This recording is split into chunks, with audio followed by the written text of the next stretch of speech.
नमस्कार दोस्तों। Law of one यानी एक का ज्ञान, या कह लीजिए एक का कानून, या कह लीजिए एक के तरीके।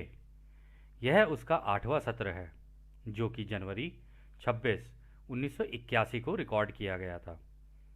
दोहराया जाता है, इस किताब द्वारा दी गई सभी सूचनाएं और जानकारियां आप जान भी सकते हैं, मान भी सकते हैं, नज़रअंदाज भी कर सकते हैं और सिरे से खारिज भी कर सकते हैं, क्योंकि यह आपकी फ्री विल है जो कि आपको अनंत रचयिता द्वारा दी गई हैं।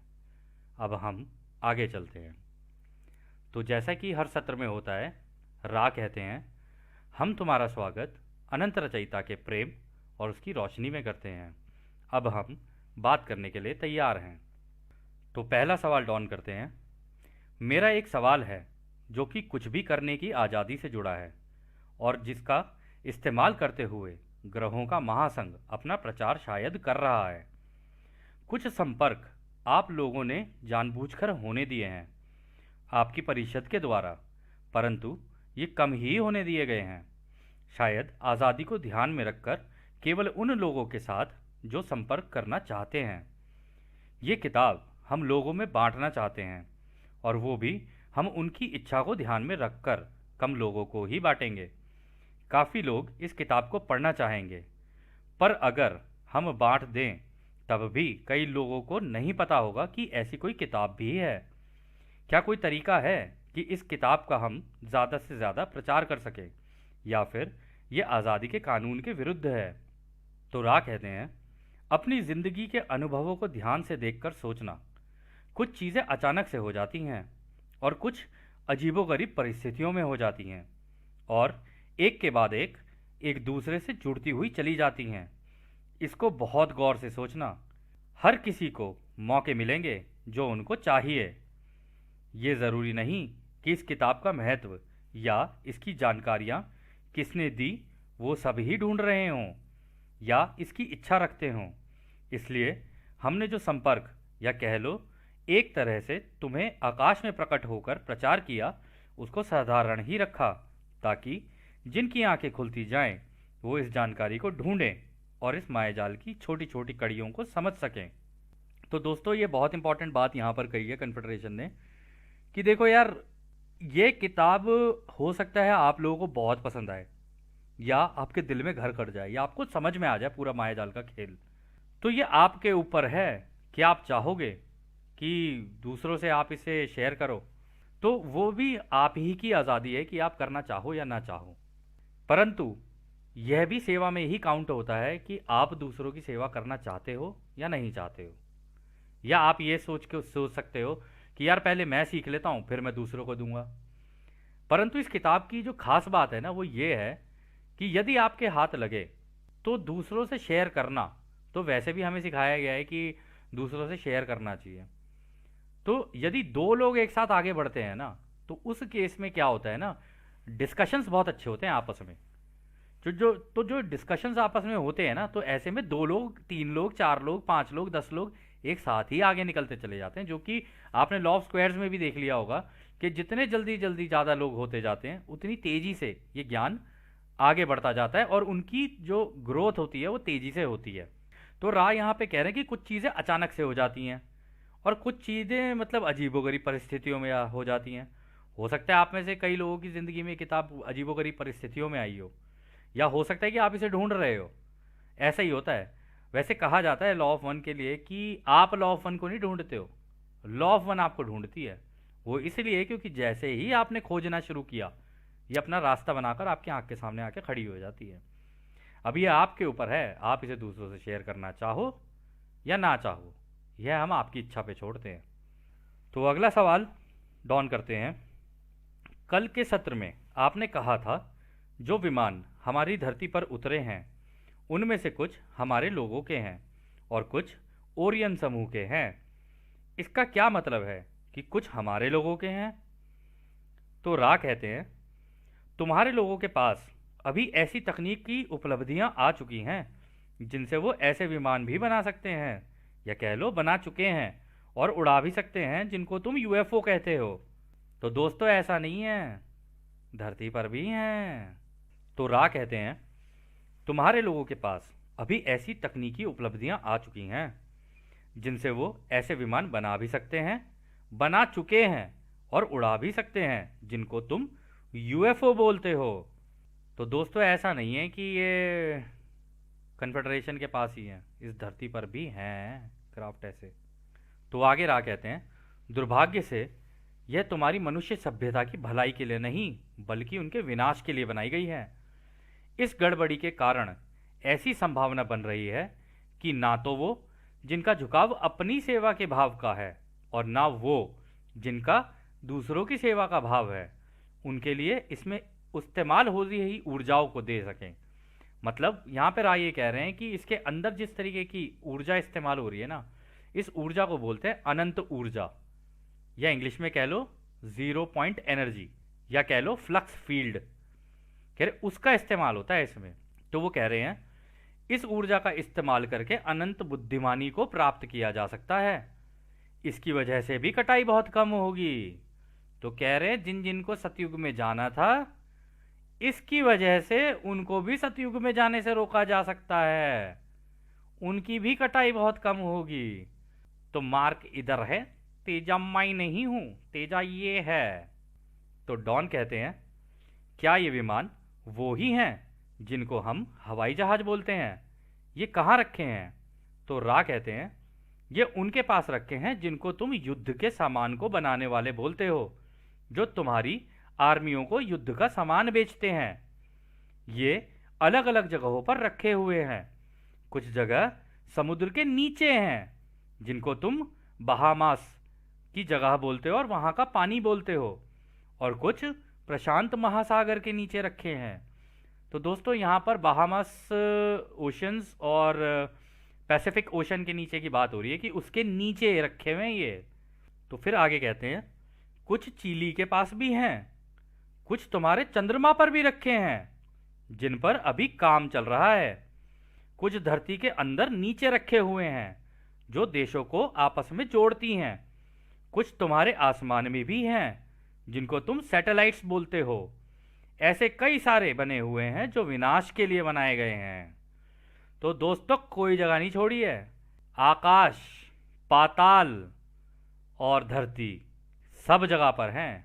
और ये भी सुना, ये भी बड़ी अचंभे की ही बात है कि सारे जितने भी देश हैं आपस में जुड़े हुए हैं धरती के नीचे।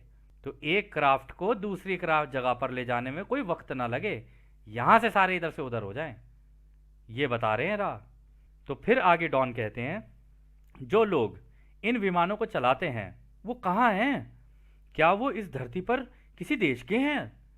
तो रा कहते हैं ये लोग भी हैं तो रचयिता के ही बच्चे, क्योंकि सब कुछ तो वो ही है।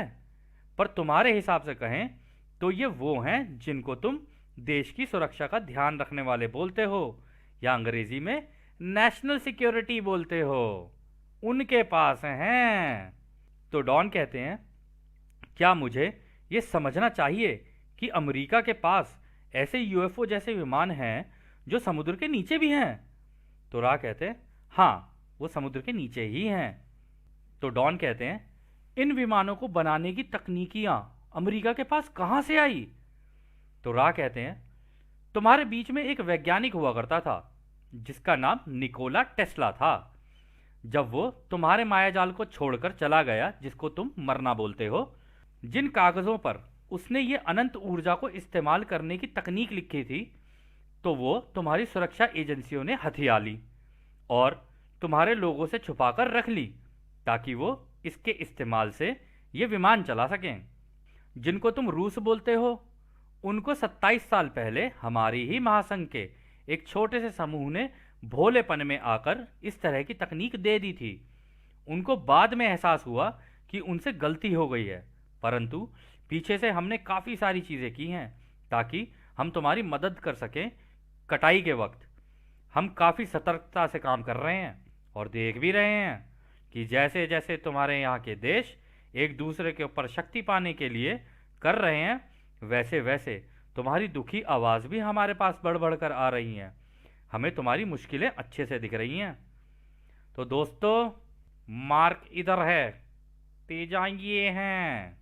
तो डॉन कहते हैं मैं हैरान हो गया हूं ये जानकर कि हमारे पास ऐसे ऐसे घातक विमान हैं जो समुद्र के नीचे रखे हुए हैं। क्या ये इतने घातक हैं कि अभी तक के सभी हथियारों की तकनीकों को फीका कर दें? क्या हमारे पास क्षमता है कि हम इन विमानों को चला सकें? ये कौन सी ऊर्जा से चलते हैं? मुझे अपने ऊपर विश्वास नहीं हो रहा है कि मैं क्या बोल रहा हूं। तो दोस्तों, यहाँ पर डॉन की हालत बुरी तरीके से खराब हो गई थी। और ये जितनी भी इंफॉर्मेशन है ना, ये इस किताब में पहले नहीं दी गई थी। ये इस किताब में बाद में जाके डाली है इन्होंने, जब ये बात खुल गई, जब सबको पता चल गया कि हाँ ऐसा है। और इसके ऊपर अगर आपको हम ये तो नहीं कह सकते कि तू ऐसा कर या ऐसा ना कर। यदि शोध करना हो, जानना हो, तो डॉक्टर स्टीवन ग्रियर है, उन्होंने बहुत अच्छी रिसर्च की है इसके ऊपर। और भी कई लोग हैं, बट रिसर्च के मामले में हम लोगों ने जब सारी रिसर्च कर ली तो हमें लगा कि हाँ ये थोड़ी ऑथेंटिक है। पर ये हमारा है, हमारा कहना है। हम ये नहीं कह सकते कि आप अब कहीं और रिसर्च नहीं कर सकते। पर जो हमें ऑथेंटिक लगी थी, हमें वही लगी थी। तो आगे रहा कहते हैं, इनको विमान बोलना गलत होगा। ये हथियार हैं, हथियार। जो ऊर्जा इसमें इस्तेमाल होती है उसको विद्युत चुंबकीय ऊर्जा बोलते हैं, जो तुम्हारी धरती के चारों ओर है और उत्तर से दक्षिण और दक्षिण से उत्तर की ओर चलती है। इसमें दो तरीके के हथियार हैं, एक तो वो जो मस्तिष्क खराब कर देते हैं, और दूसरे वो जो एक बड़े क्षेत्र में शरीर के कण कण को खाक कर देते हैं। जो विनाश इन हथियारों में है वो काफ़ी भयानक हैं, और कई बार इनका इस्तेमाल मौसम के चक्रों को बदलने के लिए भी किया गया है, और तुम्हारी धरती की कंपनता को बदलने के लिए किया जा रहा है, जिसकी वजह से तुम्हारे यहाँ के लोगों में काफ़ी दिक्कतें आ रही हैं। तो दोस्तों, ये इतने घातक हथियार है ना, जैसे बता रहे हैं ना, आप अंदाज़ा नहीं लगा सकते। अगर ये कह रहे हैं ना कि एक जगह पर अगर ये मार दिए जाए ना तो 50-50 हज़ार लोग ऐसे ही मार दिए जाएं, इतने घातक हथियार हैं ये। और दूसरा, जो इन्होंने ये बात बोली कि क्या कहते हैं, ये ऊर्जा से चलते हैं और मस्तिष्क भी खराब कर देते हैं, इनको बोलते हैं साइकोट्रॉनिक वेपन। अगर इनसे चाहा जाए तो किसी का दिमाग भी खराब किया जा सकता है पूरी तरीके से, कि वह सोच ही ना पाए। मेडिटेशन तो बहुत दूर की बात है। और सबसे तीसरी भयानक बात वो ये है कि मौसम का ही चक्र बदल देना। जहां पर मान लो किसी ने खेती की हुई है, एक अंदाज़ा अगर लगा के चला जाए, मान लो किसी ने खेती करनी है, किसी ने कुछ करना है, वो तो बेचारा अपने बीज बो के बैठा हुआ है और वो वेट कर रहा है कि भाई आसमान से बादल बरसेंगे, तो बादल बरसे ही नहीं वहाँ पे पड़ गया सूखा। और मान लो कहीं पे किसी ने खेती लगा रखी है कि भैया अब इतना पानी है, इसके बाद अगर पानी बरसा तो भैया मेरी खेती खराब हो जाएगी, तो वहाँ पे कर दो बरसात, सारी खेती खराब कर दो। कुछ भी किया जा सकता है, गलत इस्तेमाल इसका। और ये बता रहे हैं कि तुम्हारी मानव जाति को के विनाश के लिए बनाए गए हैं ये।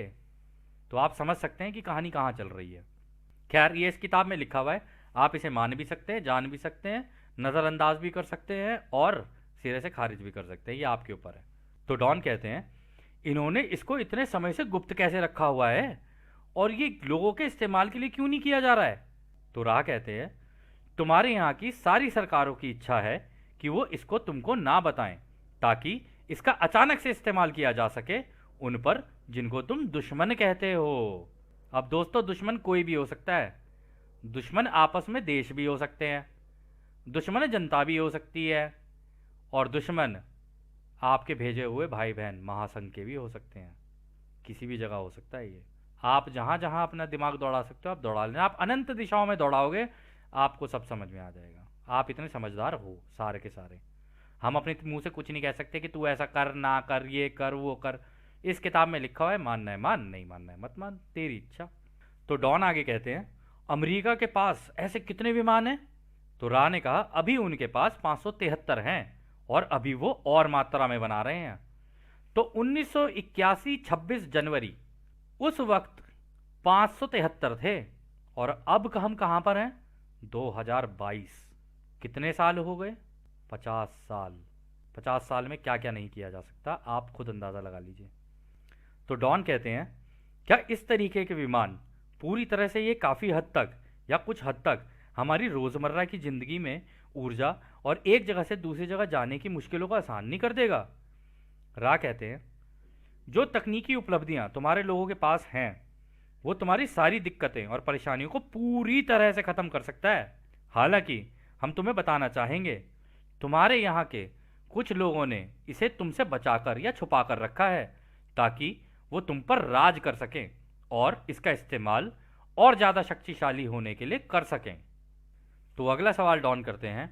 आपने पिछली बार ये भी बताया था कि इनमें से कुछ विमान ओरियन समूह के हैं जो यहाँ उतरे थे। हमने ओरियन समूह के बारे में कम बात की थी। ओरियन समूह यहाँ क्यों उतरे, उनका क्या उद्देश्य था? तो रा कहते हैं, उनका उद्देश्य इस ग्रह को जीतने का है ताकि वो इसे अपने साम्राज्य में शामिल कर सकें। उनकी इच्छा ब्रह्मांड को जीतने की है। जैसे कि हमारा महासंघ इंतजार करता है कि कोई मदद मांगे, तब उसकी आज़ादी से मांगने पर ही हम उसकी मदद कर सकते हैं। यह उसके विपरीत काम करते हैं। यह ओरियन समूह आज़ादी का उल्लंघन करता है ताकि वह एक ग्रह को जीत सके।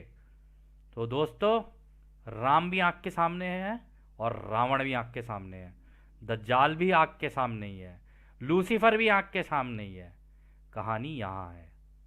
तो डॉन कहते हैं, विशेष रूप से ये क्या करते हैं जब ये यहाँ अपने विमान लेकर आते हैं?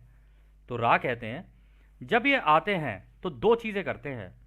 एक तो ये तुम्हारे यहाँ के कुछ लोगों को अपने विमानों में बैठाकर उन्हें भविष्य में इस्तेमाल करने का प्रोग्राम डाल देते हैं। ऐसा 2 या 3 तरीके से किया जाता है। पहला तो उनको ढूंढते हैं जो वैज्ञानिक सोच के हैं। दूसरा, कुछ लोगों के दिमाग को अपने हिसाब से मोटर की तरह चालू कर देते हैं ताकि उनको अपनी तरह से चला सकें। और तीसरा, किसी आदमी को बर्फ की तरह जमा देते हैं ताकि वो मर जाए और उसका इस्तेमाल एक सायरन की तरह कर सकें, ये बताने के लिए कि हम आ रहे हैं। तो इसका मतलब किसी के दिमाग के अंदर कुछ डालकर उसे ऐसा चलाया जा सकता है कि वो किसी के हिसाब से काम करने लग जाए। दोस्तों, इसके बारे में आगे बहुत गहराई में बात होगी, पर यह बहुत इंपॉर्टेंट चीज़ है। तो आगे रा कहते हैं, इसके अलावा वो धरती की बीच की सतह में भी जाते हैं जो कि समुद्र के नीचे है और समुद्र से होते हुए जाती है। तुम्हारे दक्षिणी अमेरिका और अफ्रीका के देशों में भी ऐसी जगह हैं। सारी जगहें जहां पर ये रुकते हैं ज़मीन के नीचे ही हैं। तो दोस्तों, इसका मतलब रावण पताल में छुपा है सीता हरने के लिए। तो अगला सवाल डॉन करते हैं, इस जीतने के उद्देश्य को लेकर ये लोग क्या करते हैं? तो रा कहते हैं, जैसे कि हमने तुम्हें बताया कि ये ऐसे लोगों को ढूंढते हैं जिनकी सोच इनसे मिलती जुलती हो और उनका इस्तेमाल करके या उनसे दोस्ती करके उनको गुलाम बना लेते हैं अलग अलग तरीकों से, जो इनको इनसे नीचे के या अलग लगते हैं और जिनकी सोच इनसे ना मिलती हो। तो एक यहाँ पे ये कहना चाह रहे हैं, रा कहना चाह रहे हैं कि ये कुछ लोगों को अपनी तरफ मिला लेते हैं। अब कुछ लोग सारे इनके, भाई तेरी वजह से तो भाई मैं पावर में हूँ, तेरी वजह से तो भाई मैं पावर में हूँ। जब इन्हें कोई ग्रह जीतना होता है तो उनका इस्तेमाल करते हैं ताकि दूसरों को गुलाम बनाया जा सके। और वो भी अभी आगे राह बताएंगे किस तरीके से बनाते हैं। तो आगे राह कहते हैं, इनकी सोच वालों को तुम एलीट बोलते हो और जो इनकी सोच के नहीं है उनको तुम अनएलीट कहते हो। यानी ये वो होते हैं जो अपने आप को टॉप पे रखना पसंद करते हैं, या अत्यंत पैसे वाले लोग वो हैं, और जो दूसरे हैं जिनके पास पैसा नहीं है उनको गुलाम किस तरीके से बनाया जाए वो इनका तरीका है। तो अगला सवाल डॉन करते हैं, तो जो अंतरिक्ष विमान पास्का गोला में 1973 में हमारे यहाँ उतरा था, क्या वो ओरियन समूह का था? दोस्तों, 1973 में एक लैंडिंग हुई थी पास्का गोला करके एक जगह है अमेरिका में, वहाँ पे। तो रा जवाब देते हैं, जिसकी तुम बात कर रहे हो वो ना तो ओरियन के थे और ना तुम्हारे लोगों के बनाए हुए थे। ये एक तुम्हारे ही जैसी तीसरी घनत्वता की सभ्यता के लोग थे जो भोलेपन में क्वारंटीन के अंदर से होते हुए यहाँ पर आ गए। तो कुछ ऐसी सभ्यताएं भी हैं दोस्तों हमारे ही जैसी तीसरी घनत्वता की, जो हैं तो भोली लेकिन टेक्नोलॉजी वाइज या कह लो सिद्धियां प्राप्त करके उस लेवल पे पहुंच चुकी हैं कि वो अब ग्रहों को घूमते हैं कि चल यार आज इस ग्रह पे घूम के आते हैं, चल यार उस ग्रह पे घूम के आते हैं। हम तो एक जगह से दूसरी जगह जाने के लिए ले बस की टिकट कटवा या फिर गाड़ी में तेल डाला, सीएनजी डाला, लाइनों में लगे पड़े हैं, कहीं यहाँ जा कहीं वहाँ जा, अरे पासपोर्ट चाहिए एक एक देश से दूसरे देश में जाने में, कहीं पे ये कहीं पे वो, दिक्कतें ही दिक्कतें, दिक्कतें ही दिक्कतें। और एक ये हैं जो इतने एडवांस हो गए, इतने आगे पहुंच गए कि चलो अब ब्रह्मांड की सैर पे निकलते हैं। दोस्तों क्या, एक बार को सोच के देखना, एक बार को, खैर हम आपको ये भी नहीं कह सकते कि आप ऐसा करो, हम इसको उल्टा करते हैं। हम कहते हैं एक बार को सोच के देखा जाए, अगर हम ऐसी सभ्यता होते और पूरे ब्रह्मांड में घूम रहे होते, तो उस अनंत रचयिता की अनंत रचना को जो देखने का अनुभव होता ना दोस्तों, बिल्कुल अलग होता, बिल्कुल अलग होता। अब आपको एहसास हो रहा होगा कि उस अनंत रचयिता ने क्या चीज़ बनाई है। तो खैर दोस्तों, यह काफ़ी लंबा सत्र है, तो इसको भी हम दो भागों में करेंगे। और जैसा कि रा बोलते हैं, हम आपको उस अनंत रचयिता के प्रेम और रोशनी, उसकी शक्ति और उसकी शांति में छोड़कर चलते हैं। आदने हमारे भाइयों, आदने वासु। धन्यवाद।